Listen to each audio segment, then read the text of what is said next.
The world doesn't control you with chains or brute force. It controls you through the quiet, invisible strings of what you think you cannot live without. Think about the last time you sat in a room, swallowing an insult disguised as a joke from someone who holds a slightly higher title than you. Or think about the relationship where you constantly bite your tongue, burying your own boundaries just to avoid a cold shoulder. You force a polite smile. You tell yourself you're just being diplomatic. You tell yourself you are simply choosing your battles because you are the bigger person. But if we are going to be honest, that is a lie. You are not choosing your battles. You are surrendering before the fight even begins. Because the thought of awkward tension, conflict, or sudden isolation terrifies you. You aren't keeping the peace. You are keeping your chains. Human nature operates on a very simple, very ruthless economic principle: leverage. Niccolo Machiavelli understood that to control a man, you do not need to physically overpower him. You only need to identify what he is terrified of losing. Every need you harbor is a handle that someone else can grab. Whenever you require constant validation from a boss to feel competent, or need a text back within 5 minutes to feel secure with a partner, you are handing the remote control of your nervous system over to someone else. You are giving them the authority to dictate whether you feel worthy or worthless today. You are loudly broadcasting your price tag to the world, and the world will always underpay you when it knows you are desperate to sell. Ha. We are taught to view our emotional needs as beautiful vulnerabilities, as things that connect us to others. But in the gritty reality of power dynamics, an unregulated need for approval is a severe liability. If you need to be liked, you will consistently compromise your standards to avoid being painted as the villain. If you need certainty and comfort, you will stay in a miserable, stagnant situation simply because it is predictable. You will remain loyal to people who openly disrespect you just because the prospect of walking away into the empty unknown feels too cold. True power is never about how loudly you can dominate a room. It is about how little the room can dictate your internal state. The less you require to survive, the more lethal you become. Look closely at the subtle interactions of your daily life. Why do you laugh at the disrespectful comments? Why do you rush to over-explain yourself the second someone questions a perfectly reasonable decision you made? Because beneath the surface, you are operating on a deficit. You subconsciously believe that your survival, whether it is social, emotional, or professional, depends on remaining in the good graces of people who probably don't even respect themselves. You treat their inclusion as your oxygen. And because you have made them your oxygen, anyone can suffocate you simply by walking away. This is captivity disguised as attachment. You have constructed a psychological prison out of your own desire for comfort. To become unbreakable, you must begin by looking ruthlessly at the things that own you. I am not talking about your mortgage or your car payment. I am talking about your psychological crutches, whose silence has the power to ruin your weekend, whose subtle look of disapproval makes you immediately second-guess your own judgment. What specific comfort are you so afraid of losing that you would rather accept a downgraded version of yourself than risk disrupting the status quo?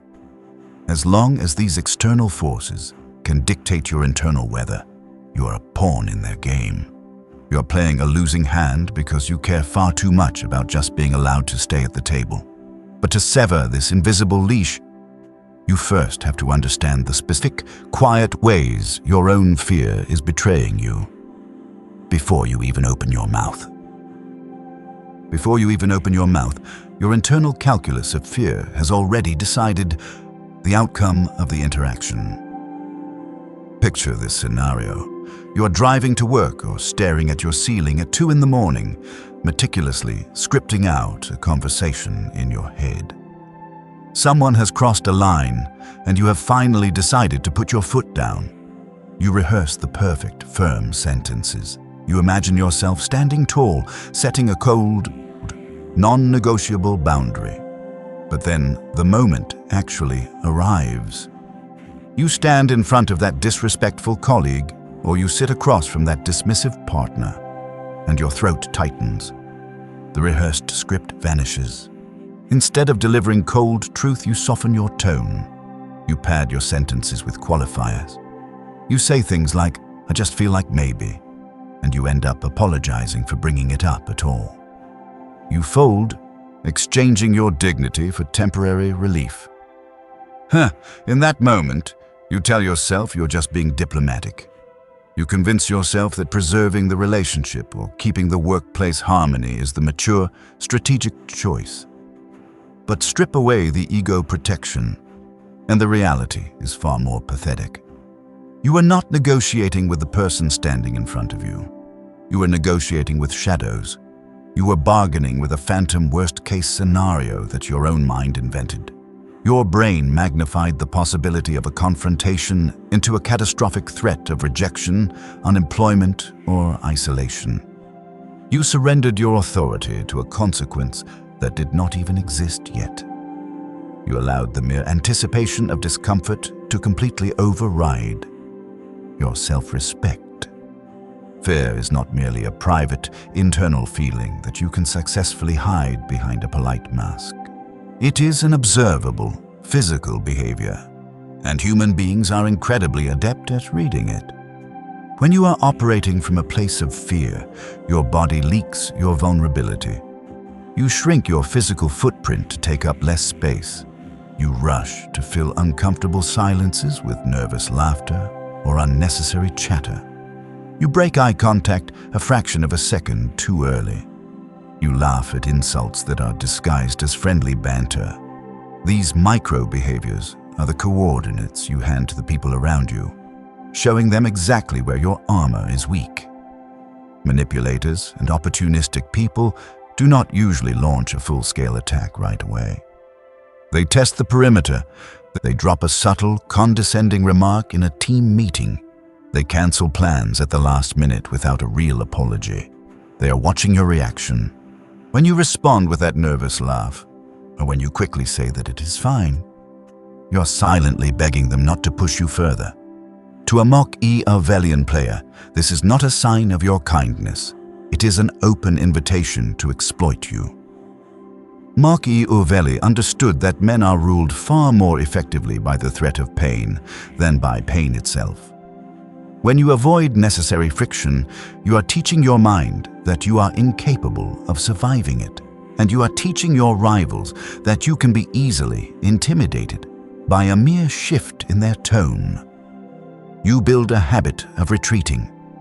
Every time you swallow your tongue to avoid an argument, delay a difficult decision, or agree to a demand you silently resent, you are feeding the shadow. You are reinforcing the belief that standing your ground is inherently dangerous. But the danger is a mirage. Discomfort is survivable. Awkwardness is temporary. The anger of a manipulative person is entirely their problem, not yours. By constantly attempting to outrun these minor social discomforts, you invite the major catastrophe of losing your own identity. Stop romanticizing your avoidance. Stop calling your cowardice tact, and stop pretending that your silence is some form of higher moral ground. If you want to become unbreakable, you have to drag your fears out of the darkness and test them against reality. You must force the uncomfortable conversation and watch as the sky stubbornly refuses to fall. Recognizing how fear dictates your movements is only the first step in this brutal re-education. The real shift happens when you finally stop blaming the toxicity of others and realize that you aren't just a victim of bad luck. You are the architect of your own disrespect. Realizing that you are the architect of your own disrespect is the hardest truth to swallow in the study of human nature. This is the dagger turn. When you constantly find yourself feeling used, overlooked, or manipulated, your first instinct is to blame the environment. You tell yourself that the world is full of toxic people, narcissists, and Machiavellian users who prey on your good nature. But power dynamics do not care about your victimhood, and they do not operate on morality. They operate on cause and effect. The uncomfortable reality is that the issue isn't just the predatory nature of the people around you. The issue is the unmistakable signal of desperation. You continuously broadcast into the room. Consider the classic dynamic of someone suddenly pulling away from you. This happens everywhere. It happens in the corporate hierarchy when a manager who used to praise you suddenly goes cold, keeping you off balance. It happens in modern dating when someone you thought you had a connection with suddenly ghosts you, or resorts to distant one-word replies. What is your default reaction when you feel that temperature drop? If you are like most people, you panic. You attempt to fix the sudden distance. You send the eager double text. You offer to take on more unpaid work, just to win back a nod of approval. You write a 3-paragraph essay trying to logically explain your feelings to someone who just disrespected you. You think you are resolving a conflict, but in reality, every extra ounce of effort you pour into their withdrawal pumps oxygen into their ego, while completely suffocating your own self-respect. You sit there wondering why people treat you like an option, completely blind to the fact that you are actively advertising yourself as one. In the unspoken economy of power, people test your boundaries based entirely on the leverage you leak. When you rush to repair a bridge that they deliberately burned, you're not proving that you are a loyal, high-value person. You are proving that your boundaries are merely suggestions. You're demonstrating that your presence is unconditionally guaranteed, regardless of how poorly they treat you. A manipulator looks for the over-explainers. They look for the individuals who cannot tolerate unresolved tension or the threat of someone being temporarily mad at them. Every time you send a desperate paragraph to defend yourself against a cheap, one-word insult, you're actively training them to devalue you. You're handing them the remote control and begging them to press the buttons. This is why your supposed kindness is so often rewarded with cruelty. You are bleeding out leverage and calling it empathy. The world will always test you to see what you will tolerate. And the way you respond to their initial withdrawal or minor disrespect becomes the permanent blueprint for how they will treat you moving forward. If you reward their coldness with increased warmth, you have taught them that starving you of attention is the easiest way to control you. This realization should sting, but it should also clarify everything. If you are the one broadcasting the signal, you are the one who has the power to cut the transmission. The moment you accept total responsibility for the signals you send, you strip your enemies of their assumed power over you. You stop trying to convince people of your worth, and you start operating from a place of cold, unbothered reality. Remember the rule of the unbreakable man. The less you require to survive, the more lethal you become. When you stop requiring their reassurance, their silence loses its teeth. When you stop needing them to understand your point of view, their intentional misunderstandings become irrelevant. You change the game simply by changing the signal. You stop over-explaining, you stop eager-pleasing, you allow people to be wrong about you, and you allow them to walk away without chasing them down the street. But merely stopping the negative signal is only half the battle. Shh. Once you stop leaking desperation, you must replace it with the most unsettling weapon in the Machiavellian playbook, weaponized detachment. Once you stop leaking desperation, you must replace it with the most unsettling weapon in the Machiavellian playbook, weaponized detachment. Most men misunderstand what detachment actually means. They assume it requires them to become an emotionless statue, entirely incapable of feeling betrayal, anger, or disappointment. But true detachment is not the absence of emotion. It is the absolute refusal to let those emotions dictate your physical response. It is the rare ability to feel the sting of a blade and consciously decide not to bleed in front of the person who cut you. Imagine a scenario that happens every day. You have just been passed over for a promotion you clearly earned, or perhaps you were suddenly ghosted by someone you implicitly trusted.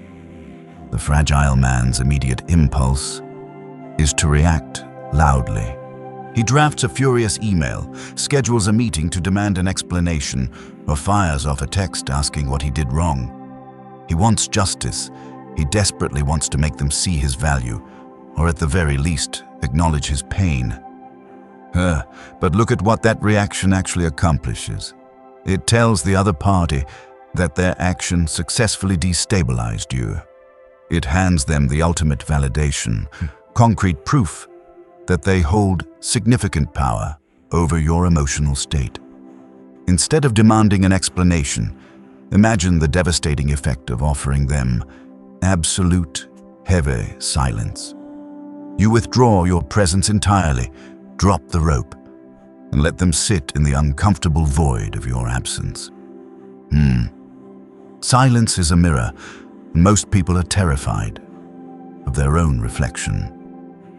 When a manipulator, a toxic boss, or a game-playing partner crosses a line, they expect friction. They are fully prepared for your anger, your defensiveness, or your desperate pleas, because those reactions give them a familiar script to play against.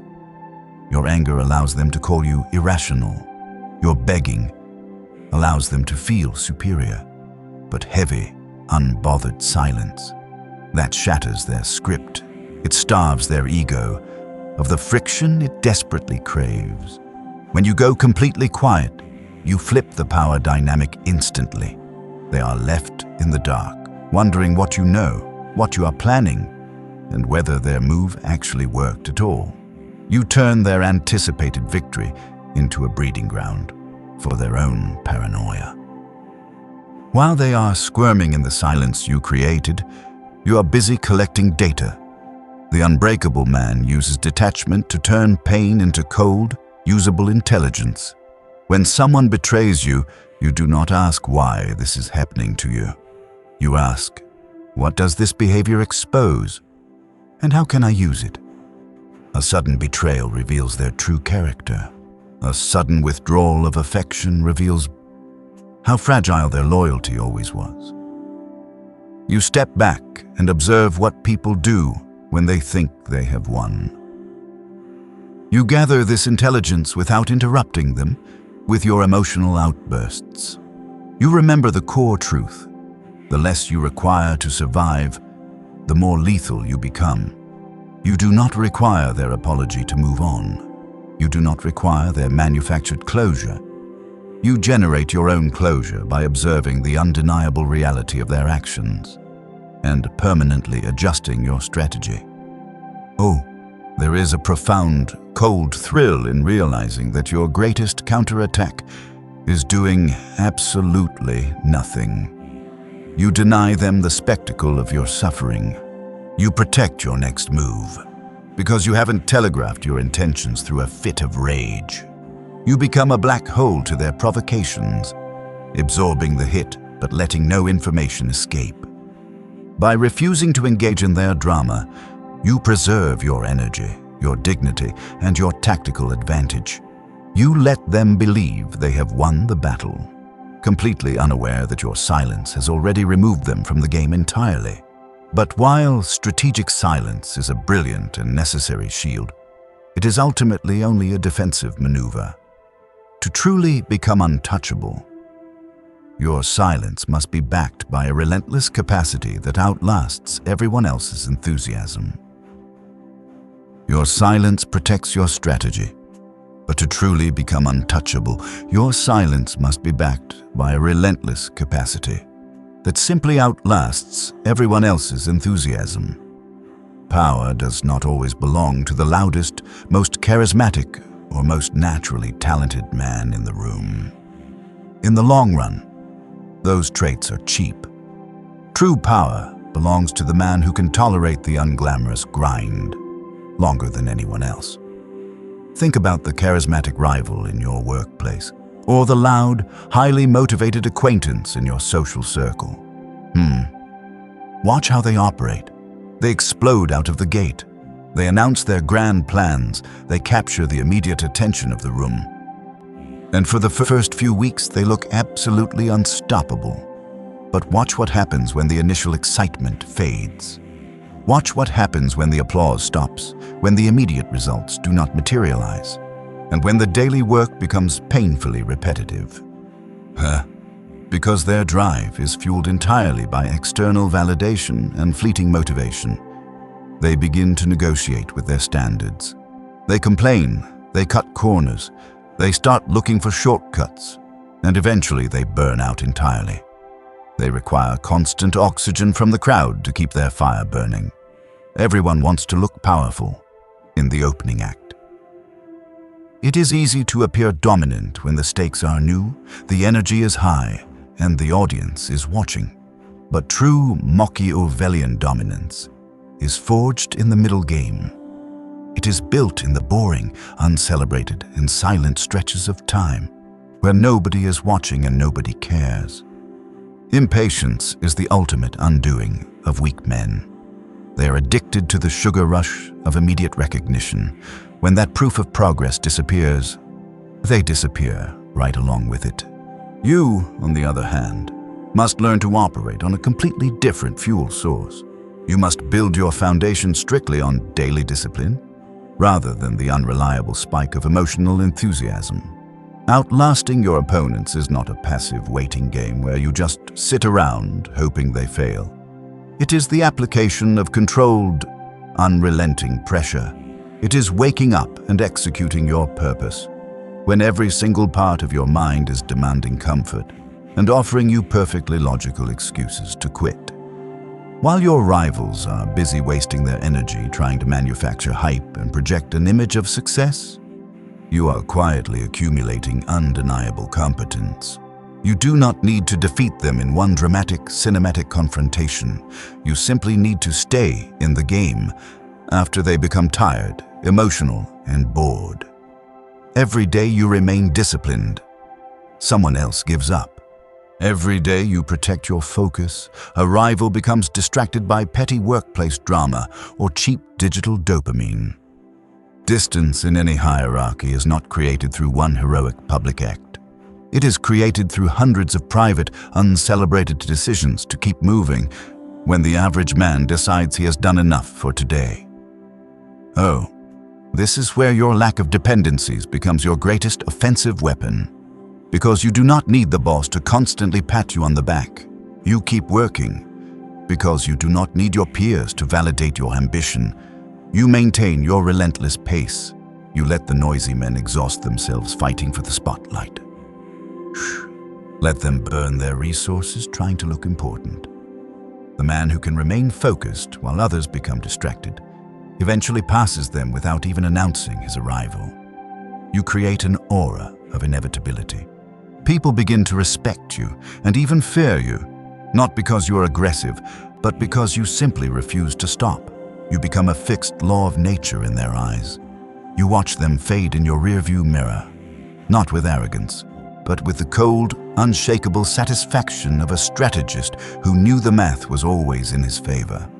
When you outlast the noisy, the impatient, and the emotionally fragile, you finally enter a space where no one can touch you. The domain of absolute internal governance. When you outlast the noisy, the impatient, and the emotionally fragile, you finally enter a space where no one can touch you. The domain of absolute internal governance. But this domain is not found in a crowded room, a boardroom, or a social circle. It is forged entirely in isolation.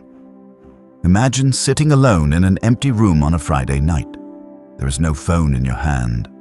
There is no background noise playing to fill the silence, no digital distraction, and no drink to numb the edges of the evening.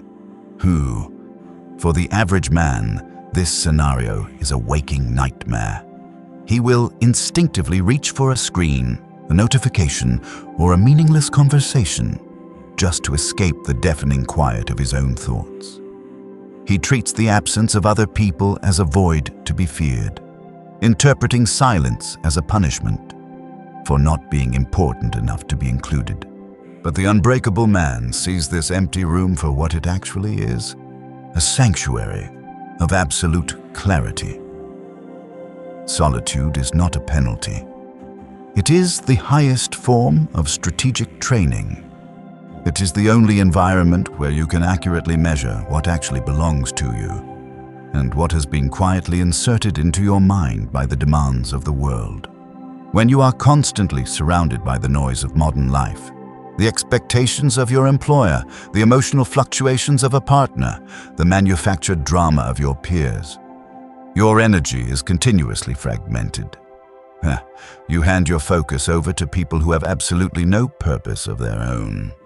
You allow them to hijack your nervous system, spending your attention like loose change to fund their insecurities. In deliberate solitude, you close the gates to your fortress. You stop bleeding your energy into the void. You force yourself to sit with the quiet until the discomfort burns away, leaving only the cold realization that you do not need an audience to exist. When you can sit in total silence and not feel a desperate urge to be seen, you eliminate the ultimate leverage anyone can hold over you. The threat of isolation.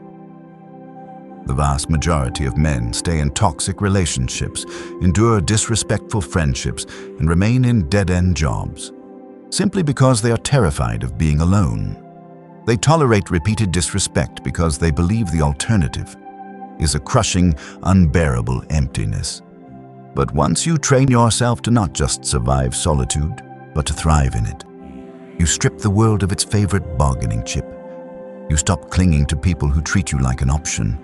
You stop compromising your baseline standard just to keep a seat at a table you do not even respect. Remember the singular law of this game. The less you require to survive, the more lethal you become. When you no longer require the presence, the validation, or the applause of others to feel whole, nobody can threaten you with their absence. This realization triggers the final transformation. It replaces your anxiety with a cold, unshakable calm. It grants you a lethal readiness to face whatever chaos tomorrow decides to throw your way. You are no longer navigating your life with the frantic, nervous energy of a man begging to be spared. You see reality exactly as it is, stripped of romantic illusions, emotional crutches, and comforting lies. Tomorrow, your directive is simple. Stop begging reality to be soft. Let go of the desperate, exhausting need to be perfectly understood by people who are committed to misunderstanding you. Reclaim your attention from the trivial dramas designed to drain it. When they pull away, let them. When they go quiet, let the silence hang. Walk out your front door not as a desperate participant in their emotional games, but as a silent strategist who already knows how the board is set. Step into the fire, observe the panic of everyone burning around you, and remain completely unbothered.